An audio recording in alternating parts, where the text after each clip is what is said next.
Jamani, habari za asubuhi wa Kenya. I just want to greet you and want to say thank you.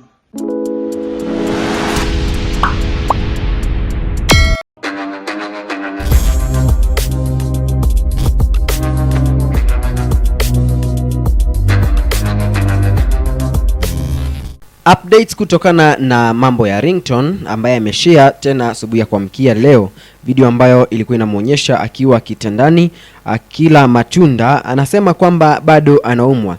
Kupitia video ambayo ameishare, ameandika hiki Ringtone kabla ya kukuchezea hiyo video. Please go on praying for me. Akaweka emoji za kunyenyekea. Mtazamaji wa Swift Media, naomba upate kutazama hii video ambayo Ringtone ameishia katika official Instagram yake.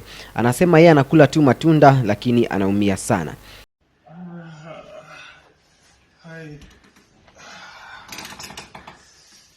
Jamani, habari za asubuhi wa Kenya. I just want to greet you and want to say thank you for being part of my journey. Kenyans and East Africa, I want to thank you for being part of my suffering. Thanks for loving me. Mimi nimeumia, mimi ni mgonjwa, naumwa sana. But nataka kushukuru sana kwa maombi yenu. Hapa naona nimeletewa tu matunda. Kazi yangu ni kula tu matunda. Matunda tu. Mkipata matunda mahali wa Kenya na wa Tanzania na Waganda na wa Rwanda, please mtumanie tu matunda. Mungu atanisaidia. Matunda tu. Nitakula. Acha kwanza nipumzike. Na hiyo ndiyo video ambayo Ringtone ameishare, lakini pia Wakenya wakaja tena wengi sana kucomment kuhusiana na hicho. Nikianza na huyo anaitwa Holiday ambaye amesema uko lodging, hiyo kitanda inalia design flani. Mpasho wanasema pin location we send. Mwingine anasema we are with you bro. Mwingine anasema stop exaggerating pain kijana. Pain is not something to joke about. We have something to joke about. We have so many Kenyans, Tanzanians, Rwandese in real pain and homeless. Thank you God a million times. Uko nahuto tu matunda.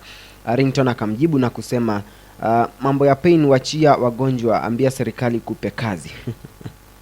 Huyo ni shabiki ambaye alijaribu kumshambulia Ringtone. AC anasema hiyo chakula yote ni ya mtu mmoja. Mwingine anasema you are milking this sickness. Umevunjwa mguu tu utusumbue, ungevunjwa mguu tu utusumbue for the rest of the year. Mwingine anasema kwani ni kesho. Mwingine anasema hiyo chakula ni ya mgonjwa. Mwingine anasema pole chairman. Mwingine anasema quick recovery chairman. Mwingine anasema heri sasa ungelimwa rungu ya mdomo, hiyo unyamaze bure kabisa. Sijaelewa ni kwa nini watu wanamshambulia hivi Ringtone wakati ambapo yeye anadai anaumwa. Anyway, nadhani kila mtu ana maoni yake na kile ambacho anachokiona. Mtazamaji wa Swift Media, kutokana na hii video ambayo tena Ringtone ameishare asubuhi ya kuamkia leo, wewe unaichukuliaje? Kwa sababu unaona wengine kiasi gani wanavyomshambulia. Hebu niambieni hapo kwenye sehemu ya comments, lakini subscribe hapa Swift Media kwa ajili ya kupata taarifa mpya kila wakati.